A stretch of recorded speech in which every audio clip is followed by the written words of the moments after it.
I have 1,000 questions. Why did you come back? I stood in the home I was born in. In that moment, I felt a connection. What happened here? Madness and hatred and lots of it. Impossible. It's you. You must continue. We've begun to uncover.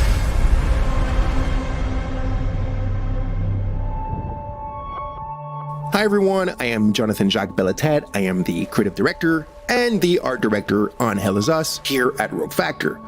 So today I'm super excited because we're going to show you some brand new gameplay, some new sequences, and some new tidbits from the game that we've never shown before. Hell Is Us is a third-person action-adventure game that blends the old-school thrill of exploration and discovery with a deeply satisfying melee combat system. You're going to wield a lot of different weapons, master various skills, and strategically use your drone's abilities to gain the upper hand in battle. But combat is only 50% of the experience. The other half of the game is all about the exploration, the discovery, the joy that's related to them, and how they play a central role in your journey. Do you know where the village of Jova is located? It's in Akasa Marshes. It's quite a ways from here. So you play as Remy, and you're returning to the country you were born in. The country is called Hadia, and search for answers, but only to find that the land is torn apart by a vicious civil war. With only a few pieces of information to start with, so you'll have to investigate to uncover the truth about your past and figure out where to go next. But unlike traditional games, Hell Is Us doesn't rely on quest markers or a guided path. There's no magical compass pointing you in the right direction, and there's no quest journal with, the shopping list of everything that you need to do and in which order. But instead, our player plattering approach encourages you to follow your own instincts, discover clues organically, and chart your own course through the adventure. In this sequence, we just arrive at a village called Jova. This is the village where Remy was born. He remembers that. He also remembers one more clue, which is his father was the blacksmith of Jova. So these are kind of like the earliest clues that you have in the game in order to decide what to do, where to go, who to talk to, and how to chart your own path into trying to find your parents.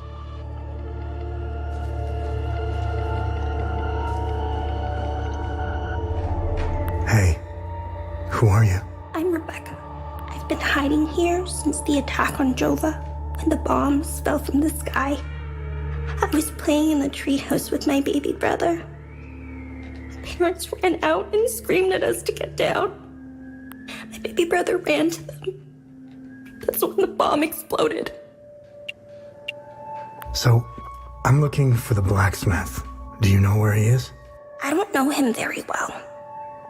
I think he doesn't like kids much. I saw some villagers leaving with the ON peacekeepers on their white trucks. Maybe he went with them. Hey, did you see where the white trucks went? I watched the white trucks drive away. They took the road that turns behind the hill with the ancient monuments. We can see them from here.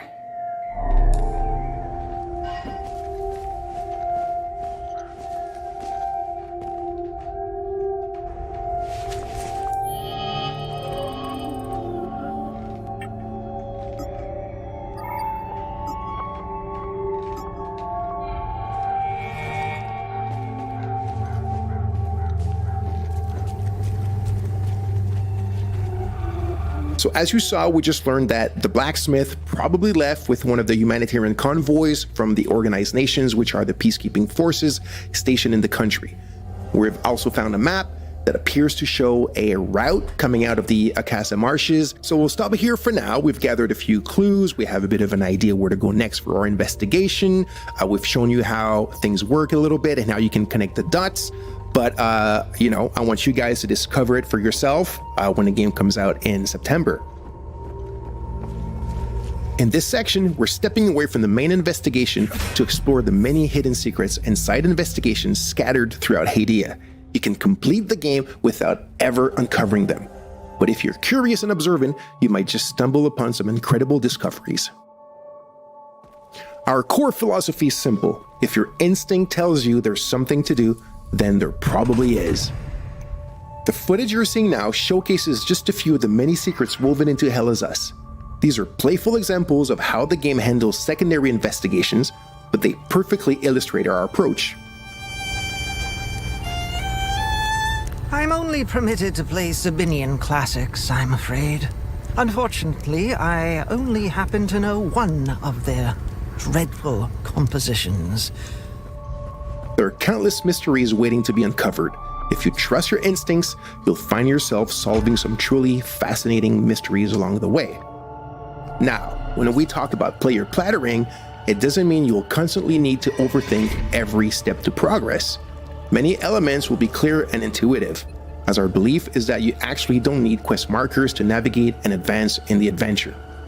That being said, for those who love a challenge, some of these deeper secrets will require keen observation and deduction to be uncovered. Good luck. Take another look at the sequences we've just shown in this video and share with us your first ideas on how to solve this last secret. Let's see who can connect the dots first. I rationed his milk as long as possible, but ran out yesterday. Poor Uli is starving. I don't know how I can possibly get any more.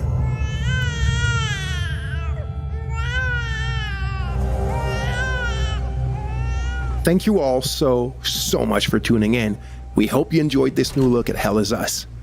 We're so passionate about our game and we've worked so hard on it. The game launches on September 4, 2025 on PlayStation 5, Xbox Series, and PC. See you soon for more exciting news.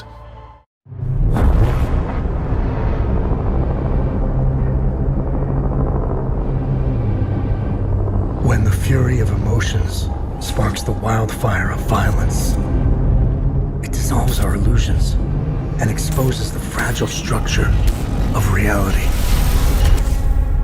I have 1,000 questions. Why did you come back? I stood in the home I was born in. In that moment, I felt a connection. Epsilon 11, sound off. Where are my men? They're gone. Choose your next move wisely.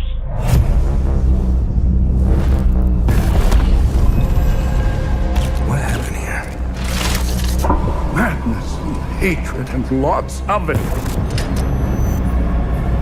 Impossible. It's you.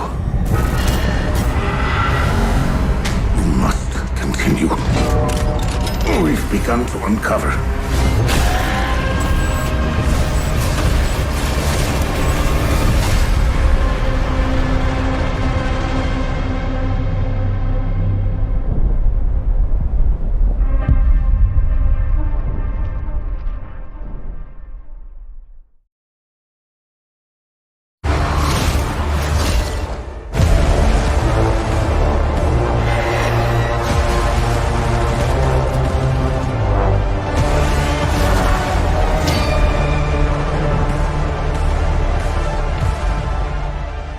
Hi everyone, my name is Jonathan Jacques Belatet. I'm the creative director and the art director on Hell Is Us. I hope you enjoyed the trailer that you've seen recently.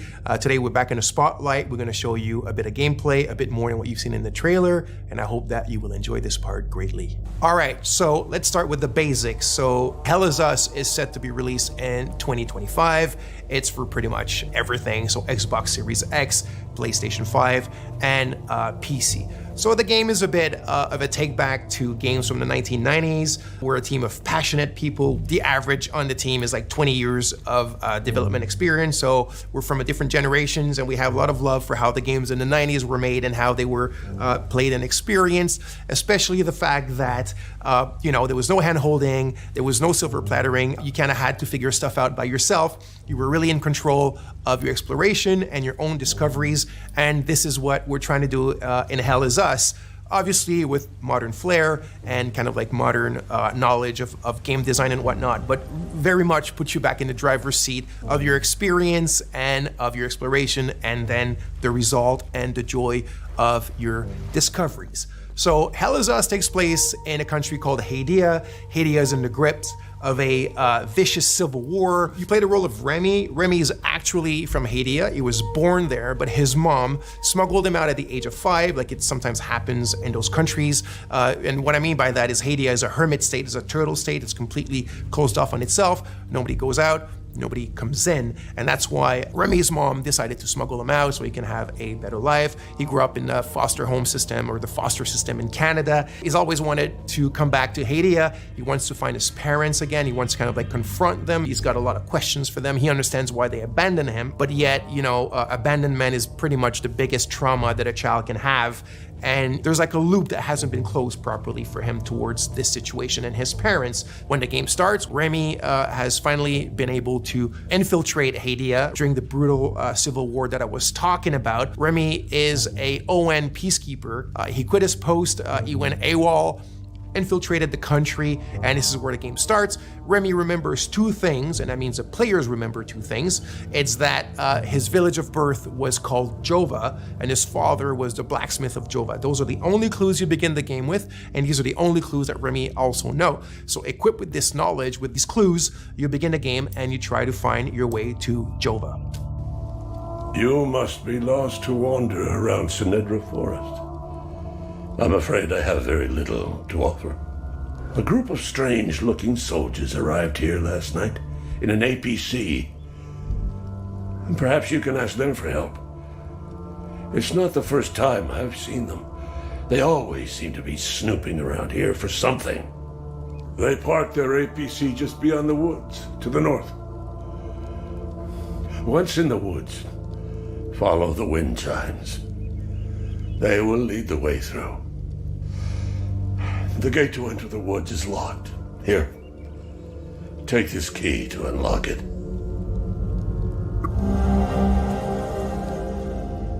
Okay, so let's talk about this design philosophy that I've mentioned earlier, which is, I said the word silver plattering is something that I had been thinking about for quite a few years, and the team as well, which is, if you look at modern day or contemporary adventure games and RPGs, pretty much everything is given to you on a silver platter. What I mean by that is when you explore, everything appears in front of you. You have your compass on top of you that's like a sixth sense, like a magical sense that detects, all the caves and all the cool stuff around you and the towers and this and whatnot. It just appears magically. And you have your map, and you have your mini map, and you have your quest markers, and you have your objective markers, and you can drop your own markers, and you have your quest journals, and it just never ends. And if you think about it, what happens with that is that you're not truly exploring. You're just kind of like flying by wire, and when you find something, it's not really your discovery. It was kind of handed to you on a silver platter. So what you're looking at now is we're having a discussion with a bloke named Ernest Cadell. He's telling us certain information, and then he tells us it's quite far. You need to hitch a ride.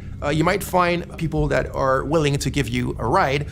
It's up to the north of my house, so you're gonna have to use your compass, but your real compass, right, with the coordinates on it, north, south, east, west, blah, blah, blah, and follow that. And he tells you that in the Lost Woods, in order to find your way out, just follow the wind chimes. He says, I've attached them there for my kids when they were young because they kept on getting lost in those bloody woods. And then he tells you, follow the sound of the wind chimes and you'll find your way on the other side of the woods. That's how we do it. It's very organic. It's very realistic. Someone in real life could have told you the exact same thing. So the environments, the visuals of the game are not just there to illustrate, they're there to communicate. So you need to play the game, you need to open your eyes, you need to open your ears to what NPCs tell you, and you'll find your way, and you'll discover things, and you will truly own your discoveries and the great joy that comes with that.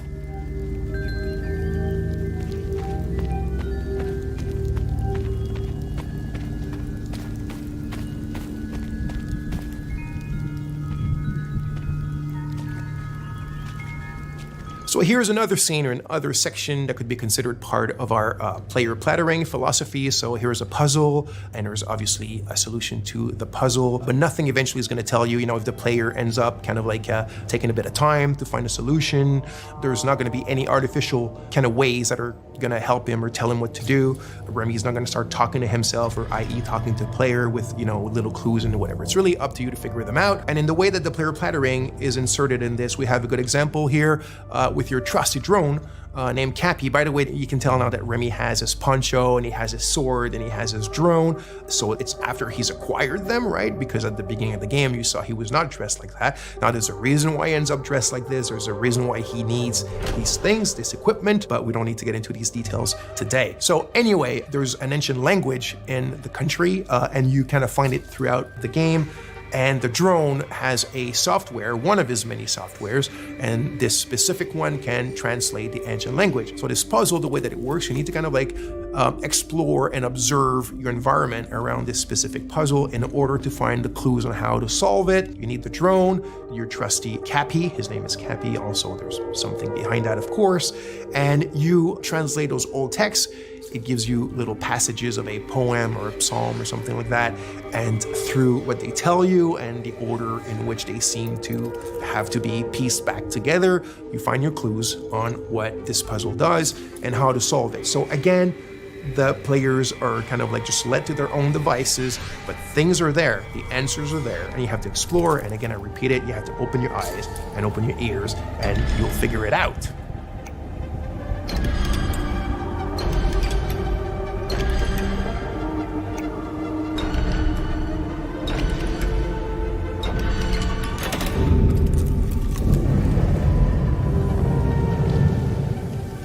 So by now, you've seen a lot of what I guess is like exploration and looking around and talking to people and doing puzzles and all that kind of sweet stuff.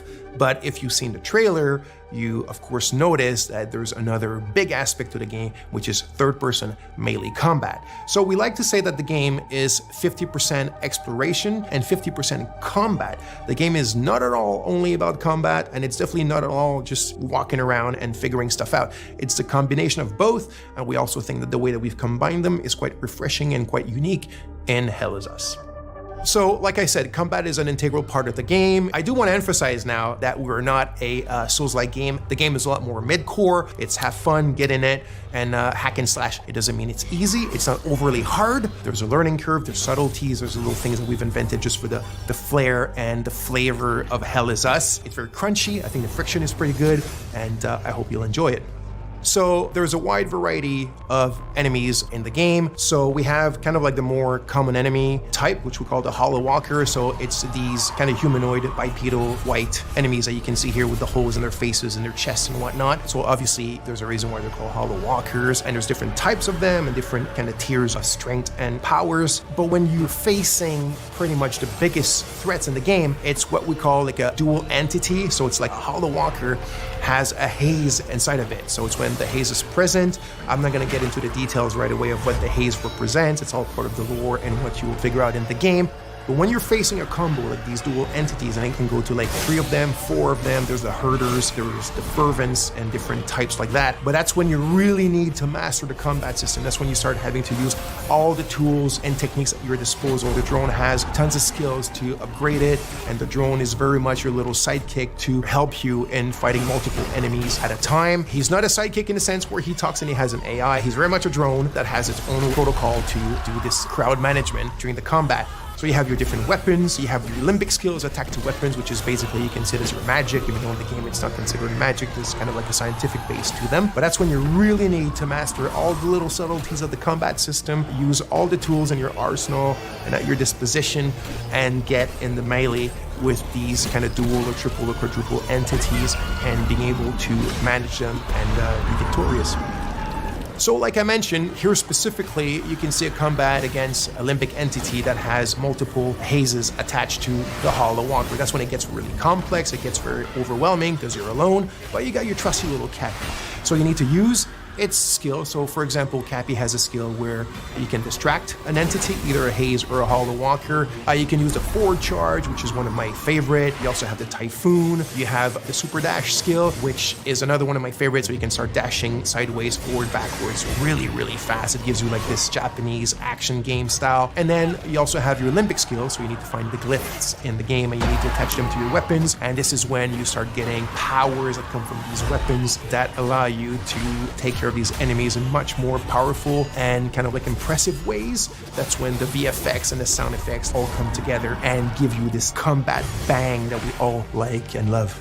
Okay, so now let's take a little pause from the combat and let's go back to the investigation and the exploration. So, like I said, there's no silver plattering. There's none of these kind of like fly-by-wire. It's up to you to figure out what your kicker is. What I mean by kicker is what you're supposed to achieve at this specific moment, what you're actually looking for, where to look for it, and how to look for it, right? Remy and the players are at a ratio of information which is 1-1. It's in Akasa Marshes. It's quite a ways from here. So one of the tools that we're providing you to still kind of help you a bit and manage this 1-1 kind of like knowledge ratio is your data pad. Think of it as a bit your investigation wall, if you want, but in a digital 90s format. So your clues, your leads, the important people that are related to your investigation, trying to find your parents, and a lot more eventually, are all stored here. They're linked together by the relationships, and now it's up to you to go and investigate about them.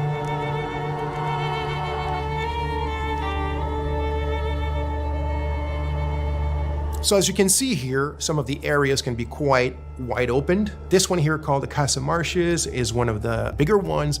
And as I spoke quite a bit already, the game doesn't hold your hand or doesn't really tell you where to go. So out of your main leads or clues or ideas that you have in your head of what you're supposed to do or where you're supposed to go at any given moment, you will also be attracted by a lot of points of interest or just little things in the environment that pique your curiosity. And as you walk towards them or explore, that's when you'll start also making a ton of like peripheral or side discoveries on your own, things that you cannot solve right away, or things that you might think that there is a thing to be done with it when there's none. And it's all part of the fun stuff and the kind of like experience that we're providing in the game. So as you can see here, there's a tree with people that have been hung. Like I said, this takes place during a very vicious civil war between two different ethnicities in the countries that are still basically the exact same people. And you found this tree. It's actually not part of the Golden Path or not part of something tremendously important in the game, but there's still something around it. There's still something to be found, and it's probably linked to more stuff that you can do in relation to it. But that you had to do your own exploration to find it, and even more of your own exploration and investigation to figure out what it's linked to and what you can do from it if you want.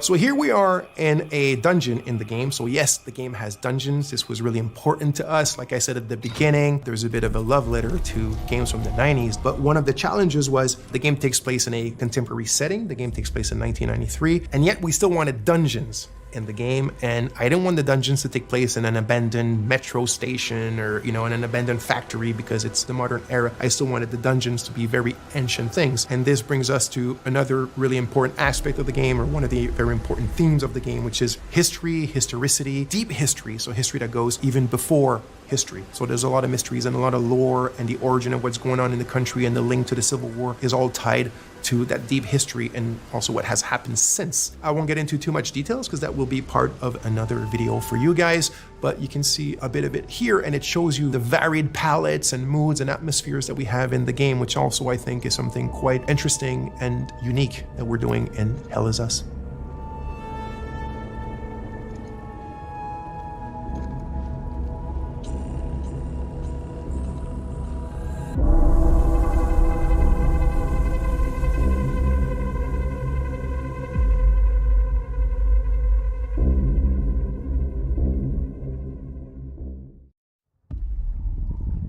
Remember when it happened, but I remember how I felt. Father told us to hide when they came to our house. Then they took him away. Mother said I couldn't play outside anymore. Everyone had fled. She said the country was sick, but we would be okay. Mother always said monsters didn't exist. I thought they lived under my bed. We were both wrong. They live inside our heads.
history.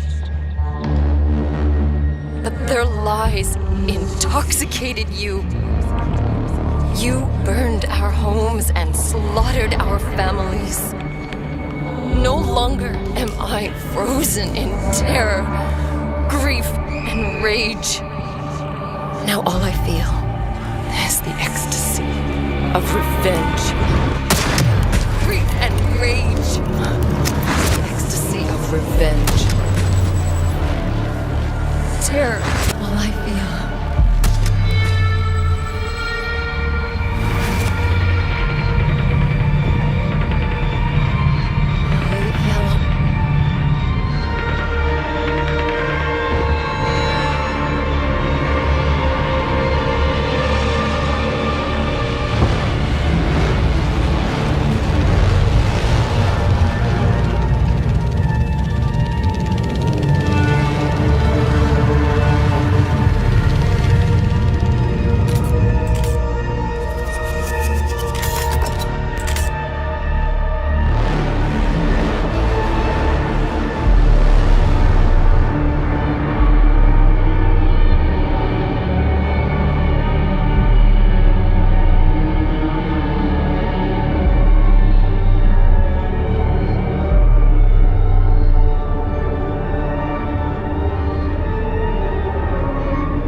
Hi folks, my name is Jonathan Jacques Belatet. I am the creative director of Hell Is Us. Today I'd like to take a bit of your time to talk about the 3 distinct narrative layers, but also how we created this game from scratch and the kind of like processes that brought us to its world, its gameplay, and these 3 narrative layers. So for Hell Is Us, I took a bit of time to figure out what I wanted these kind of high-level directives to be. And they're a mixed bag of things that had always been dear to me and also stuff that I kind of knew that the team also wanted to try and work with. So I came up with about 5 or 6 and I proposed them to the team and we all agreed and we went ahead with them. So the first one at the top of the list is exploration and discovery. When it's truly player driven, when it's like player cognitive abilities that are putting 2 and 2 together to discover the secrets of the game through your exploration.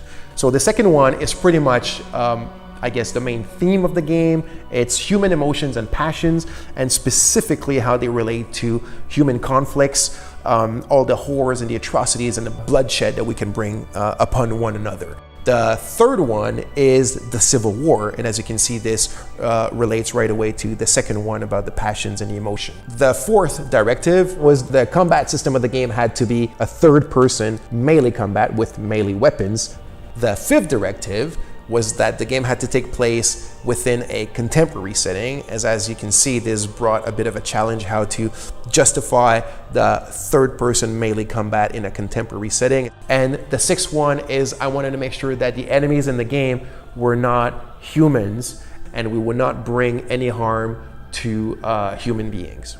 So now that we had our set of directives, we were ready to really sit down and create the game, and then we created the story, and this brought us the 3 distinct narrative layers that we have in the game. The first narrative layers is the Civil War. It's the main backdrop of the game. It's caused by ethnic divides, religious divides, cultural divides, political divides, and also historical divides. The second narrative layer is about the Calamity. So the Calamity is a bit of a kind of like metaphysical phenomenon that's taking place in the country, and the hero and the player, as they enter the game world, obviously they're aware that there's a civil war, but the hero doesn't know that there's also the Calamity, and really rapidly he will come face to face with it. So why is it here? Where is it from? What is it connected to?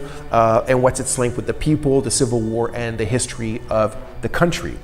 The third narrative layer is the family. So this is something that's really dear to me, and mostly when we look at it through the lens of conflicts, war, civil war, and whatnot, because families are often one of the first victims of conflicts, especially children as well. But our hero was actually born in the hermit state. but his parents smuggled him out when he was 5 years old. He's always wanted to come back because he's got questions, right? He wants to know, who they are, why did they abandon him, and also who is he, because he's missing that part of himself that your parents kind of provide you.